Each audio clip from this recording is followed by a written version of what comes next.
مجلس کے پیسے میں اپنے اوپر حرام سمجھتا ہوں. ہاں، اور نذرانہ ہدیہ تو انبیاء کرام کو دیا گیا, ٹھیک ہے، ائمہ اہل بیت کو دیا گیا, اور آج علماء کو فقہا کو ہدیے دیے جاتے ہیں. لیکن آپ کہہ رہے ہیں میں اپنے اوپر حرام سمجھتا لیکن فکس کرنا, ہوں، طے کرنا کہ یہ لوں گا اور یہ نہیں لوں گا اور یہ فرمائش اور یہ ڈیمانڈ ہو گئی. یہ غلط بات ہے. میں آپ کے توسط سے ہاتھ جوڑ کے تمام واعظین, ناصحین, خطباء, ذاکرین سے گزارش کروں گا کہ اپنی روحانیت میں, اپنی معنویت میں, اپنے تقوی میں, اپنے اللہ پہ توکل میں, آخرت اور قبر میں اجر و ثواب میں کمی نہ لے کر آئیں.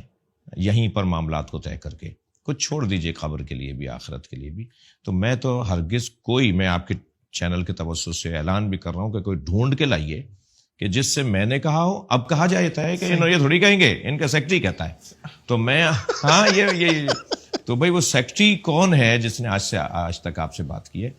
میں شدید ناراض ہوتا ہوں اگر کوئی یہ بھی بتا دیتا ہے کہ مولانا یہ پسند کرتے ہیں, یہ کھائیں گے, ان کے کمرے میں 2 دن آپ کے یہاں رکیں گے, ان کے روم میں یہ چیزیں ہونی چاہیے. میں کہتا ہوں کیوں بتا رہے ہو ایسا؟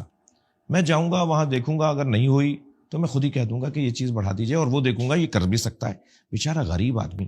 حدیث مبارکہ میں اور سنت رسالت مآب صلی اللہ علیہ وآلہ وسلم میں تو یہ ہے کہ اگر دسترخوان پہ کوئی نمک نہیں لے کر آیا ہو تو اسے نمک نہیں مانگو, کیونکہ کیا معلوم وہ نمک لائے اور اسے کسی مشکل کا سامنا کرنا پڑ جائے کہ گھر میں نمک نہیں تھا, وہ جا رہا ہے نمک لینے کے لیے, واہ, اور شاید پڑوسی اسے ادھار لینا پڑ رہا اسے نمک لانے کے لیے. مطلب جو دسترخوان میں چیز نہ ہو اس کا مطالبہ نہیں کرو, اس کا مطالبہ نہ دیا ہے وہی کھا لو. اچھا, جب یہاں تک ہمیں اسلام کہہ رہا ہے تو ہم یہ خواہشیں کریں کہ یہ دے دو اور وہ دے دو, یہ ہونا چاہیے, میں رات کو یہ کھاتا ہوں, میں دن میں یہ کرتا ہوں, اور میرا لائٹ کمرے میں اسی ایسا ہونا, یہ کیا باتیں ہیں؟ تو میں سمجھتا ہوں کہ یہ بہت واضح ہے, اور میں آپ سے عرض کروں کہ ہم اس سوچ کے ساتھ آگے بڑھ رہے ہیں. ویسے ہی لوگ ہم سے بہت محبت کرتے ہیں, ہم پہ قربان ہوئے جا رہے ہیں, ہمیں تول رہے ہوتے ہیں اپنی دنیاوی نعمتوں میں. تو پھر خسرت دنیا والآخرہ نہیں ہے کہ آپ کو بغیر کچھ سوچے ہوئے, آپ کے تصور سے زیادہ اللہ آپ کو کسی کے ذریعے دے رہا ہو جی, اور آپ پھر مطالبہ کر لیں. اچھا علامہ صاحب, یہ آج کل ہماری عوام بڑی تپی ہوئی ہے بلا وجہ.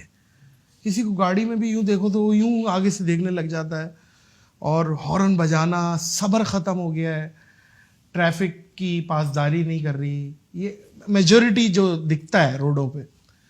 یہ کیا, آپ اس پہ کیا سوشل کوئی میسج دیں گے, کیا کیا جائے؟ ہم دیکھیں, میسج تو میں کیا دوں گا, ہماری عجیب عوام کا ہجوم ہے, کیا ہے, قوم ہے یا بہت عظیم قوم ہے, ہم کیا ہیں؟ نہیں, اگر ہم میسج بھی دے دیں گے نا, اثر نہیں ہوگا. اس کی وجہ یہ ہے کہ یہ کام ہے ریاست کا, حکومت کا, صحیح, یہ کام ہے اداروں کا.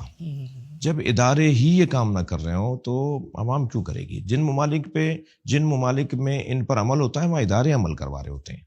بے شک, تو اداروں کو عمل کروانا ہوگا, معاملات خود ٹھیک ہو جائیں گے. ٹریفک کے مسائل ہیں, روڈ سینس کے مسائل ہیں, سوشل مسائل ہیں, سماجی مسائل ہیں.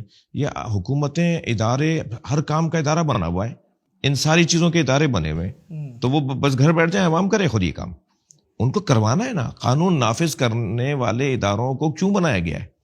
تو وہ اگر کچھ لے دے کے قانون کی خلاف ورزی کرواتے ہوں, جو میں امید کرتا ہوں کہ بہتری آئے گی انشاءاللہ. عیسائیوں کے پیشوا اعظم جو پاپا اعظم سے ملاقات رہی یونان, تو وہ کیا معاملہ تھا؟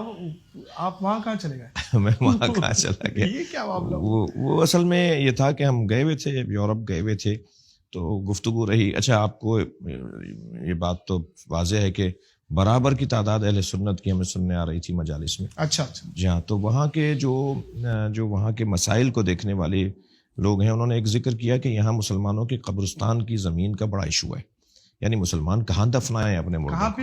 یورپ میں, یونان میں, اٹلی میں, فرانس میں, صحیح, یورپ کے اکثر علاقوں میں. یہ بڑا اہم جی پرابلم ہے جی, وہاں بالکل ایسا ہی ہے. وہ کہاں دفنائیں؟ صحیح. تو اچھا, میت اتنی مہنگی اپنے وطن لانے میں ایک قیامت ہے کہ معلوم ہے 1 مہینہ لگ گیا میت پہنچانے میں. جی, اور اذیت علیحدہ, میت کی بے حرمتی علیحدہ, پھر خرچہ علیحدہ.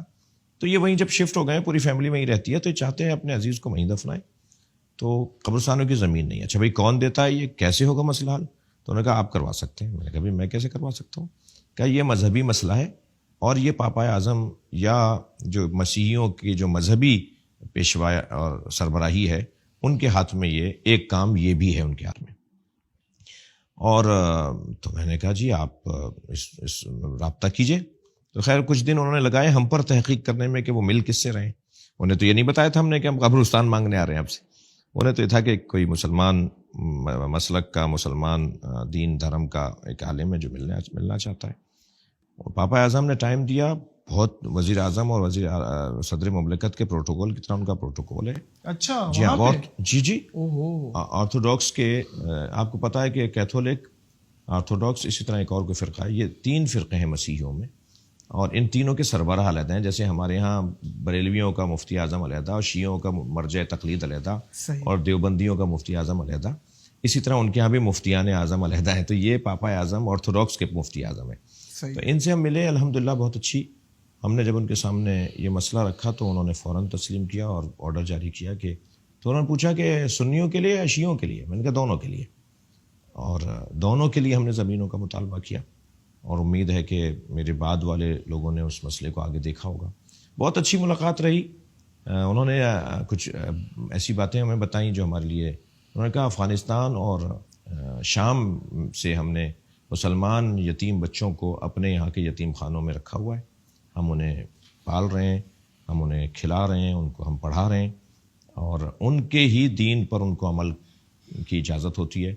وہ جیسے چاہتے ہیں ایسے اپنے دین پہ عمل کرتے ہیں. صحیح. اور پھر انہوں نے مجھ سے پوچھا کہ آپ مسلمانوں کا عبادت کا طریقہ کیا ہے، پھر مسلمانوں میں کتنے فرقے ہیں، آپ فرقوں کے درمیان کیسے ہم آہنگی کو ایجاد کرتے ہیں، کیونکہ سب مسلمان ہیں مگر فیکلٹیاں ہیں، شعبے ہیں، سوچیں ہیں. تو وہ ہم نے ان کو الحمدللہ بتایا، سمجھایا.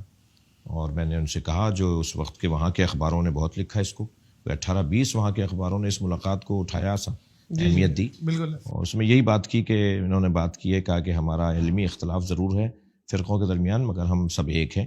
ہمارے مشترکات غالب اور زیادہ ہیں اور ہم آپس میں جن مسائل میں اختلاف کا شکار ہیں وہ بھی گفتگو سے حل کرنے کے قائل ہیں. ہم اختلاف تناؤ تک لے جائیں اس کے ہم قائل نہیں. بہت مناسب گفتگو رہی. مگر میں آپ کو بتا کر، یہ کچھ عرصے پہلے بہت، جیسے آپ کو بھی پتہ ہے، وہاں کے مسلمانوں پر اس کا بہت اچھا اثر پڑا اور پاکستان کے مسیحیوں کے لیے ایک اچھا پیغام گیا. تو میں تو اس کی لذت اب تک لے رہا ہوں. کیا بات ہے علامہ صاحب. اللہ آپ کو خوش و خرم رکھے، اللہ آپ کو زوال نعمت سے بچائے. آپ کے ساتھ بیٹھ کے بہت کچھ سیکھنے کا موقع ملا اور آپ بڑے مزے کے آدمی ہیں. بہت شکریہ.